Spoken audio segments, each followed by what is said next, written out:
Welcome back to another episode of the Inside the Distance podcast, Contender Series edition. Here, what's up, man? What's going on, Aaron? What's going on? What's up? How's it going? Hey, how's it going, man? Another great night on Saturday. It may have been chalky, like I kind of predicted, but all of that chalk came in, and I bet on Polyana Viana and left the other female fights alone. By the way, called that perfectly. Yeah, I bet on Submission. her. Bet on her inside the distance. I had a lot of parlays come in on Saturday night. My first and juicy parlays, right? Yeah, and with two fights. My first parlay of the night, Brady by decision and Polyana inside the distance. That was plus 800. That was beautiful. So Brady inside the distance. Sorry, not decision. Brady inside the distance against Aguilera, and then inside the distance Viana. And both of those fights came through real quickly, really easily.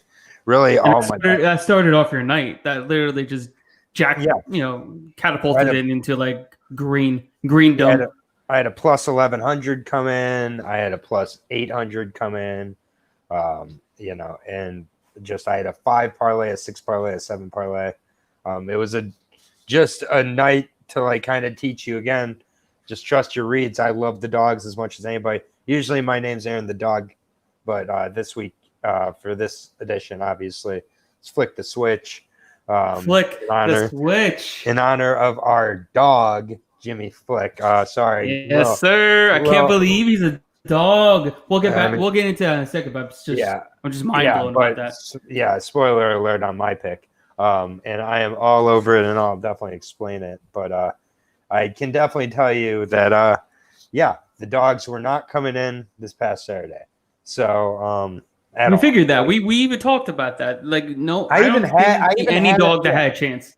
I even had a bet on Cummings. Like, I mean, I hit the small dog that I did hit. It was Cummings. So it's like, again, that was a close fight. But in a close fight, it's, kind of cliche, but it's a dog or pass situation, in my opinion.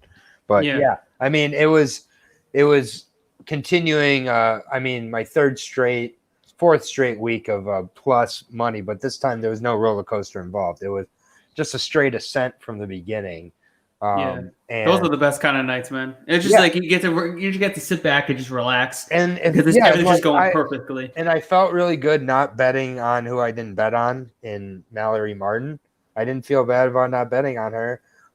Grasso, I think, looked fine, but I'm not sure how much 125 is for Grasso, to be honest. So we'll see. I thought she looked great. I did too, but we'll see. I mean, well, like how big is she? She's 5'3". I mean, most of the girls there are between 5'4" and 5'6", probably. I would say. So she's not. I don't think she's like crazy undersized. I mean, she was in this fight, but Kim is actually one of the taller and bigger flyweights out there. But either way, I mean, it was an excellent night, right down to the main event, which I did. The only ways I really lost money is in the main event. I went super hyper specific. I saw the first round knockout coming, which he kind of was going to put him away there for a minute. The leg kicks happened in the first round, right? Yeah. Yep. Okay. Yeah. I mean, he really could have. He took a little bit of a conservative game plan. I'm okay with it, honestly. I think that him versus Jiri is the next fight for sure. You got your next. I think Jiri might kill him. Well, that's what they want. That's what they want, and I think that's what a lot of people are thinking after this fight. I saw that talk a lot as the fight's brought up. I'm not as confident yet. I mean, Jiri had a nice first fight where he was also in trouble a lot in the first round, which people all forget. So. Let's see how he comes into the second fight. Let's see how he comes in as a massive favorite because he would be against Rakic. So, I mean, these are all things that you don't know how a guy like Jiri, who really, other than Ozdemir, has fought a bunch of tomato cans. Just like he's fought some decent competition and he's fought a lot. But exactly. it's gonna be an interesting fight to like break down and really analyze. Everybody who I brought up. Rakic versus Jiri, all of a sudden Rakic is getting wrecked. Okay. I mean, like Rakic is a world-class kickboxer. People forget that. And he really, really governed himself in a fight against a former title contender. I mean, now I get Anthony Smith isn't shit, but I agree, like that. I'd be interested to see that fight, and especially with. I think it'd be a great fight. That's definitely a fight that's gonna happen. Yeah, with the talk I'm hearing, I mean, I'm happy to bet Rakic at plus money right now. So he might be a decent dog there. I think he just wanted to show that he was a well-rounded mixed martial artist instead of just a kickboxer, and that's why he went in with that kind of game plan. He's like, all right, he thinks he's going to submit me from the ground. He's like, nah, I got this. I'm a mixed martial artist too. I'm not going to get submitted. Took him down and just beat him up. He kind of showed he's smart. He just showed he's more well-rounded than Ozdemir, essentially. Absolutely. Yeah. Which a more well-rounded Ozdemir is a title contender at 205 without John Jones, especially. True. No, that's why I do think he could be a good dog play. 205 is anybody's. 205 is anybody's game. I love that division now. Man, Jan is a live dog against Dominic. Oh, Jan Blachowicz? Jan, yes. Jan Brady, as I call him. You call him Jan Brady. I'm like, who's Jan? But yes, this man's talking about Jan Blachowicz, not Jan. I don't know who Jan is, but his name is Jan Blachowicz. I do like him as well. That's going to be an interesting fight. He's a plus 210 dog right now. Oh, my goodness. There's so many interesting dogs coming up in some big fights. But let's stick to the Contender series. Yeah, we're just talking about a lot, kind of rambled off a little bit, but let's get right down to business for tomorrow night's Contender Series Week 5. We're 50% done, guys. We are almost to the end. We're just 50% there, almost there. So we got a lot left. A lot of good fights tomorrow night, and next week, actually, I will be out in Vegas. Yes, that's right, out in Vegas, betting at the ticket window for one of my biggest bets of the entire Contender Series. Actually, the biggest bet of the entire Contender Series. Hopefully, we'll get that on little ESPN, get some little notoriety. That'll be nice. Well, but we'll see about that. It's gonna be a good one, and I'm hoping to go live at the sportsbook, perhaps. Go live at the sportsbook, placing the bets. So you got to follow and to be in the know when I'm at the sportsbook and who am I betting on. But with that said, let's break down this fight card. So the first fight up is in the lightweight division between Tucker Lutz and Chase Gibson. Right now, Lutz is a minus 205 favorite, and the comeback on Gibson's a plus 165 underdog. Who do you got? I'm not too excited about this one. Gibson's last 3 wins are against guys with a combined 0 wins. Between the 3 of them, 0-1, 0-2, and like 0-18. Those are his last 3 wins. He lost his other 2. He's coming on super short notice here, I think. Usually he's a featherweight also. Facing a guy who's never left his state of Maryland to fight. But he's 9-1, boxer, wrestler. Not a lot of tape on him from what I could find. This seems like Lutz's fight to win. But I just don't think either one of these guys is ready for the UFC yet at all. But one of them may just walk into a contract like a lot of guys. I think you're right there. Yeah, I think this is an extremely easy fight for Lutz. I mean, this fight is legit. Here you go, come in and fight, finish this guy, get your contract. That's exactly what's happening here. He was a 7-0 amateur. The only fight he's lost is his pro debut. And then after that, he rattled off 9 straight wins. In the state of Maryland, But Shogun Fights has some decent competition. They've come down here in South Florida. So, they got some decent fighters fighting for them, but way better than Chase Gibson. And like you said, Chase Gibson's taking us on short notice. During a pandemic, at 155, he's a 145er. And then also Lutz is a finisher. He's finished 8 of his 9 pro wins. Mm-hmm. So that's what you need. If I'm betting on you and you're going in there and you're showing that you can stop people, whether it's on the feet or on the mat, I'm going to gravitate towards you. And I think a 205 price tag is worth it. He's taking on a guy who's 9-4. He's not the best fighter that, he's faced in his career. And vice versa, Tucker Lutz is the best fighter that Chase Gibson has ever faced in his entire career, bar none. It's not even close. Like you said, he's 2-1 in his last 3 fights, and he got knocked out 3 fights ago. Yeah, exactly. That's a horrible sign. He's 3-2 in his last 5. I'm surprised this is even though it's short notice. Like I'm surprised this is what they're doing. But what if Gibson wins? What if he walks into? What if you gotta do if he faces a UFC competitor?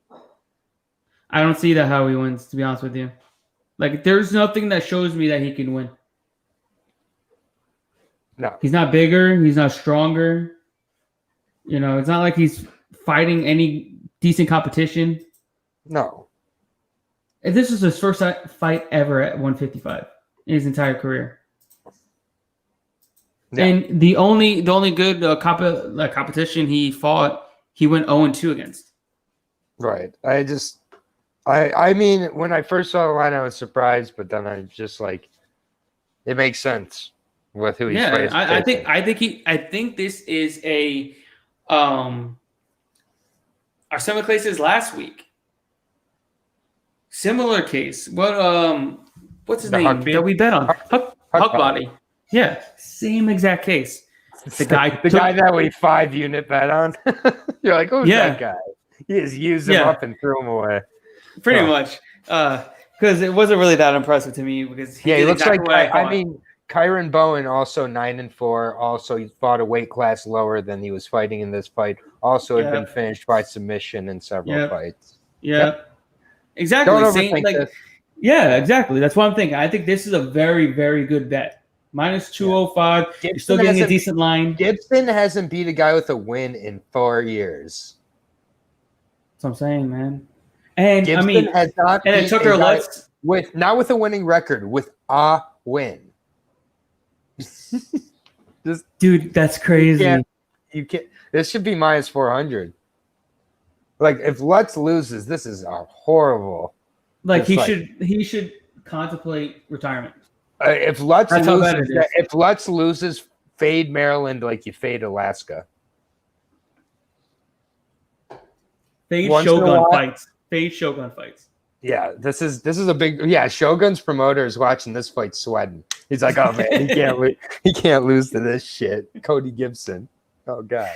But Tucker Lutz also is managed by Sucker Punch, which is a really top end MMA management company. So they have good top end fighters. I mean, they've been talking up this guy for a while. I've been watching him a little bit. And it's like, can't you see the name Tucker Lutz appearing on an early prelim? It's like, Tucker Lutz is facing Gavin Tucker or something.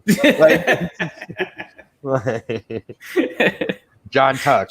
It's true, man. That's a fighting name. No one wants to see Chase Gibson fight. Well, you can see that too. That's like a combination. No. It's like a combination. Chase Gibson's a baseball pitcher. Okay. Yeah, but it's like a combination of like 2 common fighter names jammed together. There's a lot of Chases in MMA, a lot of Gibsons. He's like, I'll just combine the 2, but no. All right. Anyway, so we've spent too much time on this fight. Yeah, no, it's not a great fight, and it's pretty straightforward. Yeah, I'm taking Lutz here. Inside the distance. Yeah, I'm pretty heavy on him too. This is inside the distance. I'm going to do my 4-fight over under again.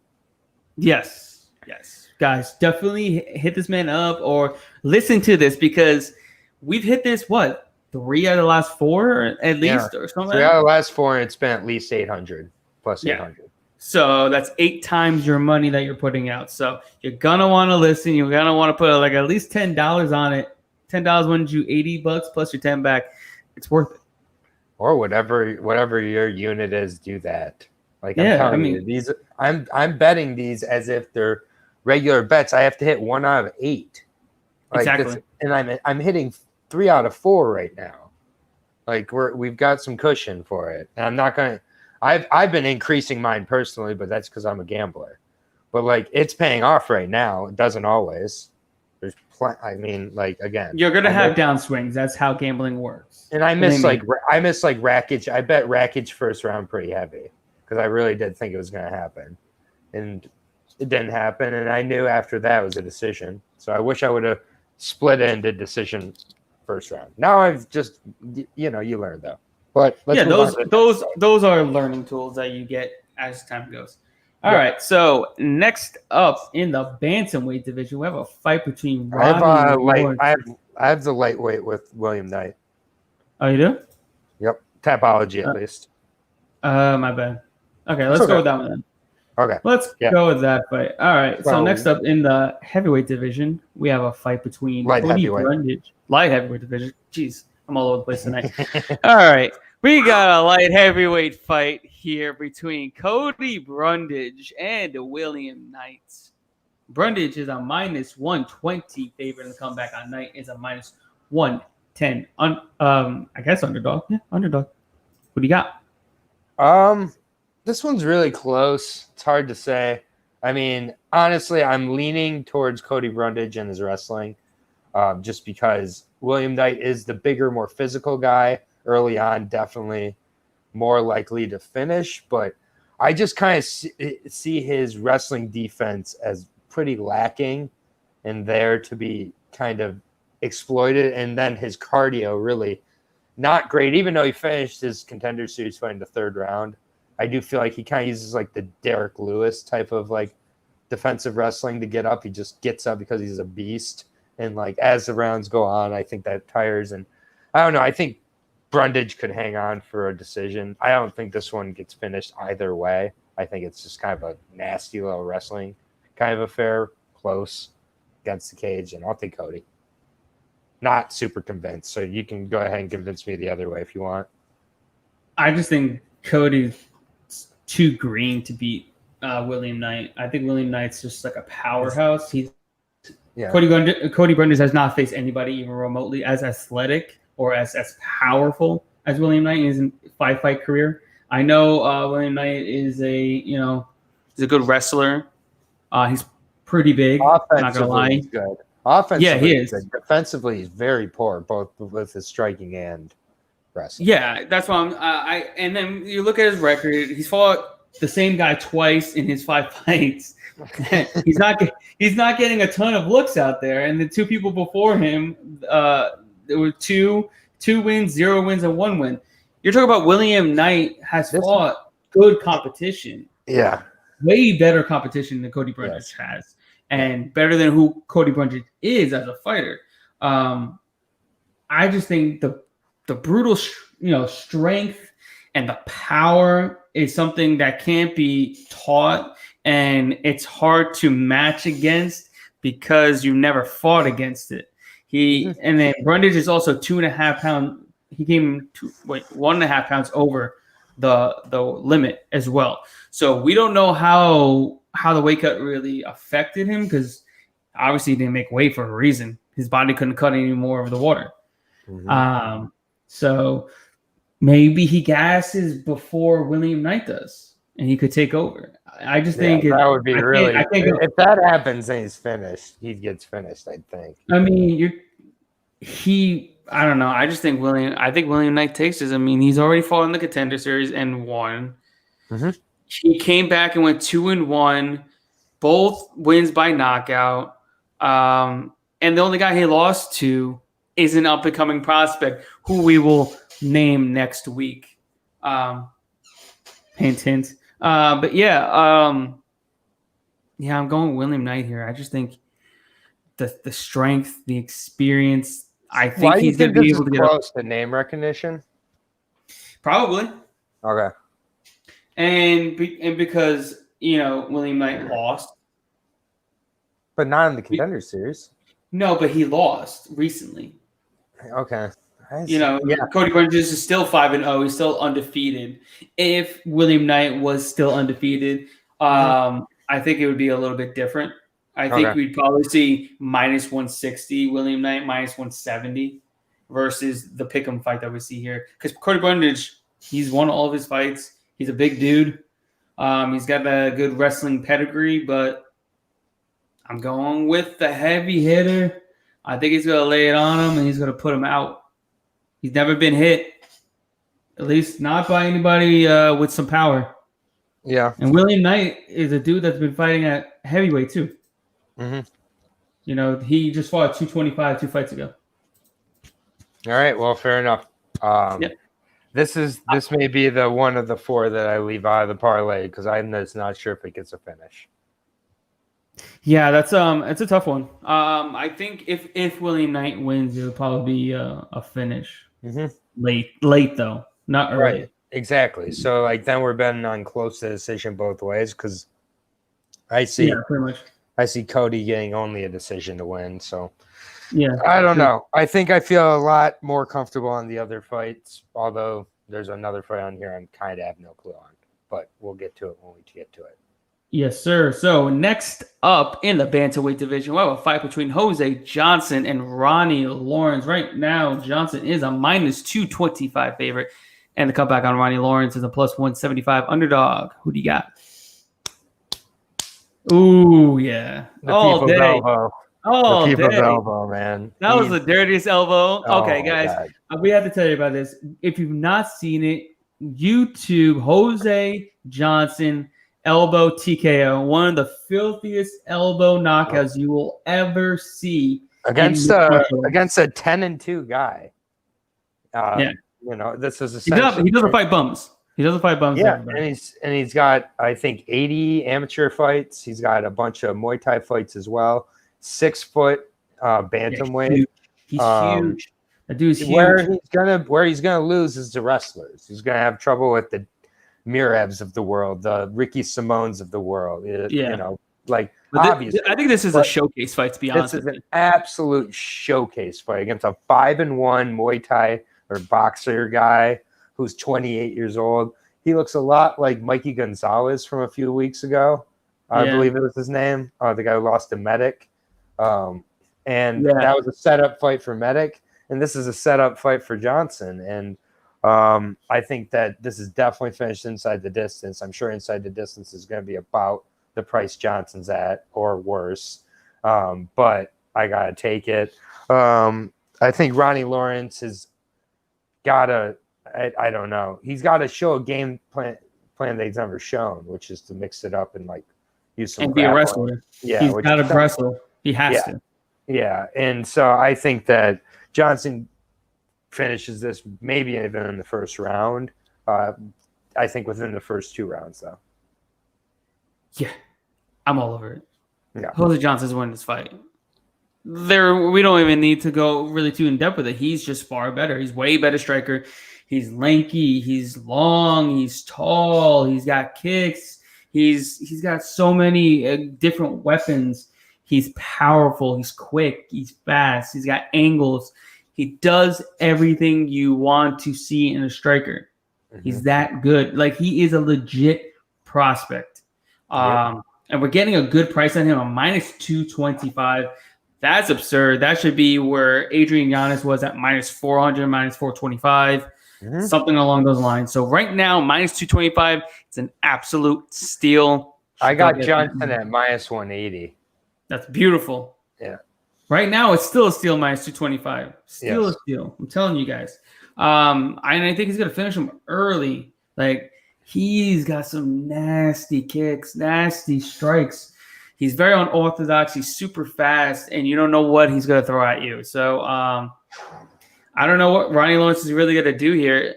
The moment he stands is the moment he's going to get punched in the face because Johnson's coming to knock him out, and I think he's going to end it probably in the first round.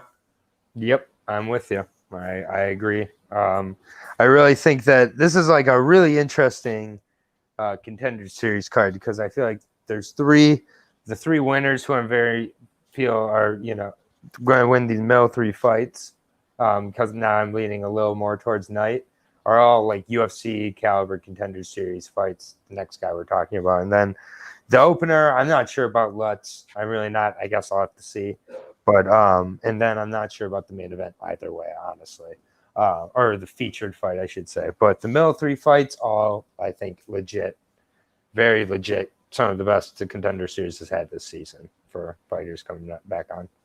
Yeah, I agree. This is one of the best Contender Series, series that we've had in quite some time. So it's a really good fight card, and yeah, I'm really confident in Jose Johnson so far. Maybe I do really like Tucker Lutz. I think he's got the higher ceiling than Chase Gibson. I mean, he's fought the better competition. Yeah. I guess I'm just saying moving forward. I don't know what they're really, but we'll see. I gotta watch him first. It's hard to find any tape on him.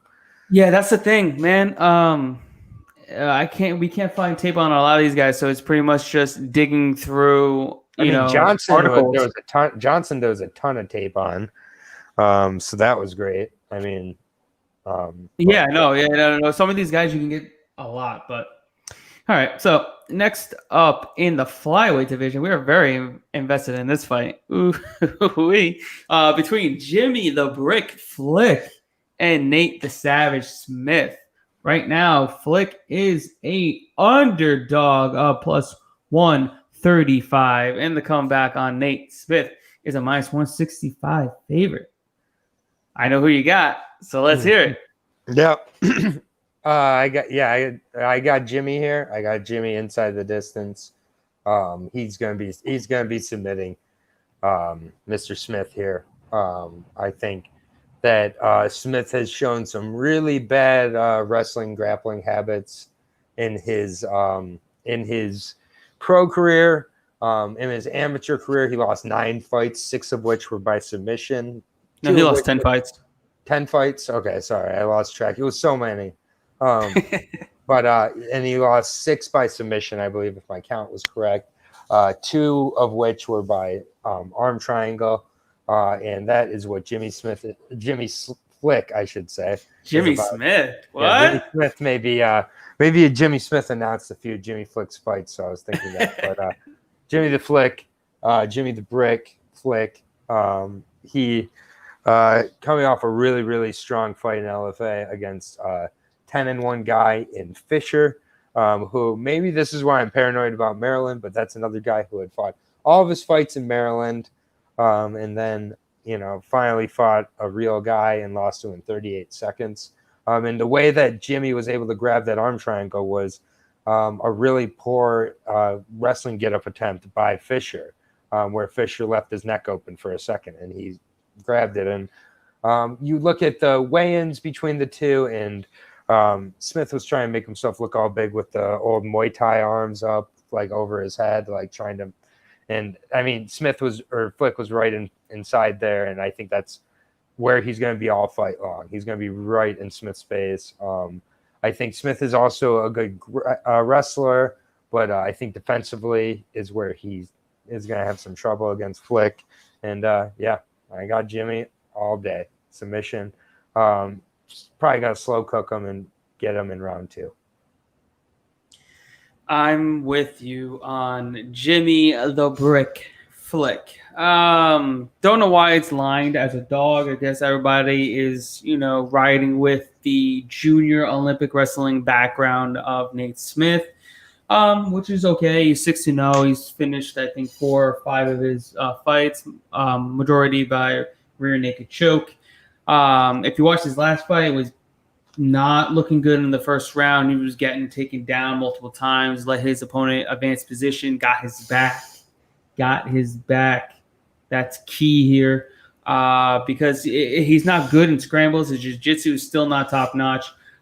It's just his offensive wrestling game is good. But when it gets to him trying to scramble, he leaves himself open for counters. And Jimmy Flick is going to absolutely take advantage of that all day. And I know people are looking at Jimmy's record as 14-5. Well, if you really dig deep into his record, he's only 6-1 as a flyweight. He hasn't lost at flyweight since 2012 when he was 5-0. So he's 5-0 since 2012 at flyweight. That's pretty big. And then he just fought Greg Fisher, who was the number 1 rated prospect in the United States at 125 pounds coming into that fight. He was a big favorite in that fight. And then Jimmy Flick, chokes him out in 30-something seconds, I believe. Yep.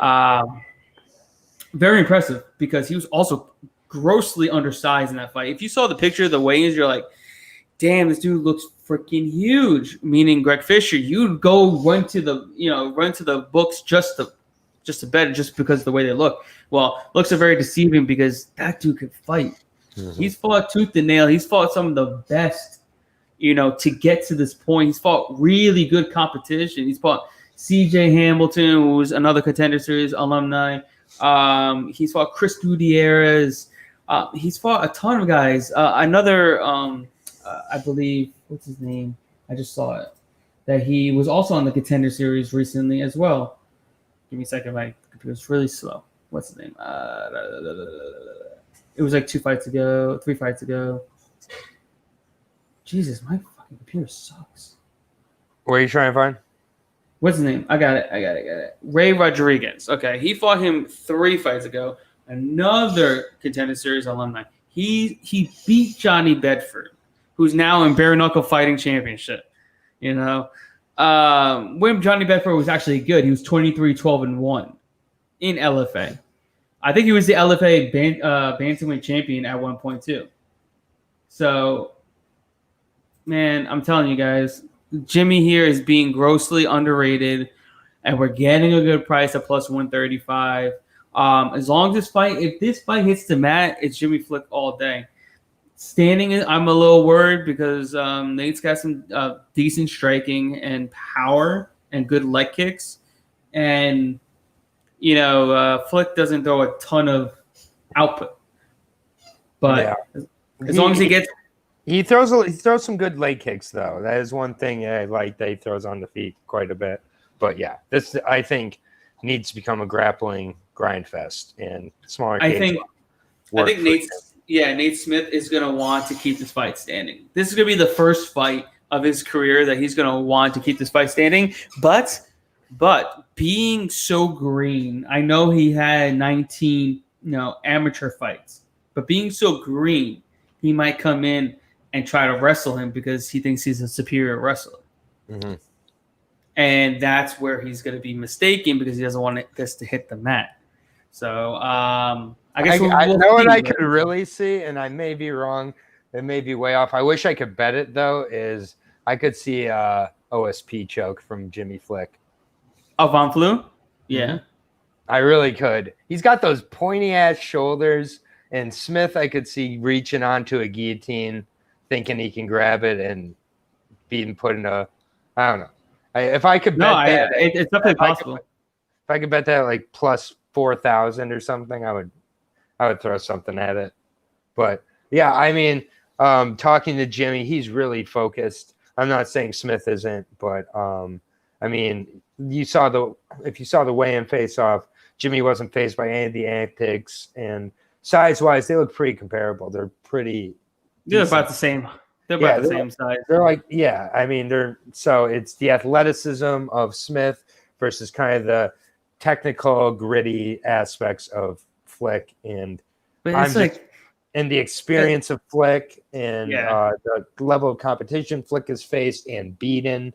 CJ Hamilton is the invisible man, I call him. But if you beat CJ Hamilton, seriously, you're very, very good. Only the best beat him. Only UFC caliber competition beat him. I really want to look at that. Let's look at that for a moment. Who CJ Hamilton has lost to? Mm-hmm. It's all literal UFC fighters. Yeah, it's Chris Gutierrez. He's lost to Jimmy Flick, Jordan Espinoza, Casey Kenny, Jared Brooks. Yep. All guys are in the UFC. Correct. And they That's didn't all crazy. finish him like Jimmy Flick. Jimmy Flick finished him. That's true. He's the only one to ever finish him. Jimmy Flick's been to three. Jimmy Flick's been to 3 decisions. And this is not going to be one, guys. He's going to go in there and he's going to get another finish. He's the type of fighter you want to bet on because he'll fight for your money. He ain't gonna just give fought up. a situation like this against Fisher and over, favorite athletic prospect, the quote Wrestling unquote. background. Yeah, exactly. You look at him at the weigh-ins, you're gonna pick the guy, and you're not. Yeah, picking I'm telling you, you look at that, you're like, if you don't know who either guy is, you're like, damn, they're 125 pounds. This dude looks like he's 145, and the other dude looks like he's 115. And I mean, Smith does train at elevation, while Flick has never left Oklahoma, but I again don't find that to be an issue, especially during this time period. So I'm all over Flick here. When he was an underdog, it only just adjusted in the fact that I'm going to win a little more money now on my max bet. Absolutely. I'm loving it. I'm loving it. So, next up in our featured bout is in the featherweight division in a fight between Dennis Bazooka, I believe, and Melsik Bagdasarian. Right now, Bazooka is a minus 120. I would say Dennis is a minus 120 favorite, and Melsik is a minus 110 underdog. Who do you got? I mean, I really don't know. I don't have much thoughts on this fight. Dennis Bazooka trains out of Serra-Longo, so he supposedly That means you should take him. There you go. Should have BJJ, but he hasn't shown it at all. He's got wrestling. Yeah, I'm assuming he's got wrestling. Yeah, I mean, to me, like Dennis looks like the better guy on his feet, the like little bit sharper guy in the feet, and as long as his kind of cardio isn't tested, since that hasn't been really shown too much in his fights, I don't really know. I'm not betting this fight. And I frankly think it will probably go the distance. So I think it'll be close. I'll take Dennis if I had to pick someone, but if you have something to tell me about it, I don't have much to say about this fight. I know it's not great to say, but yeah, I don't have a very clear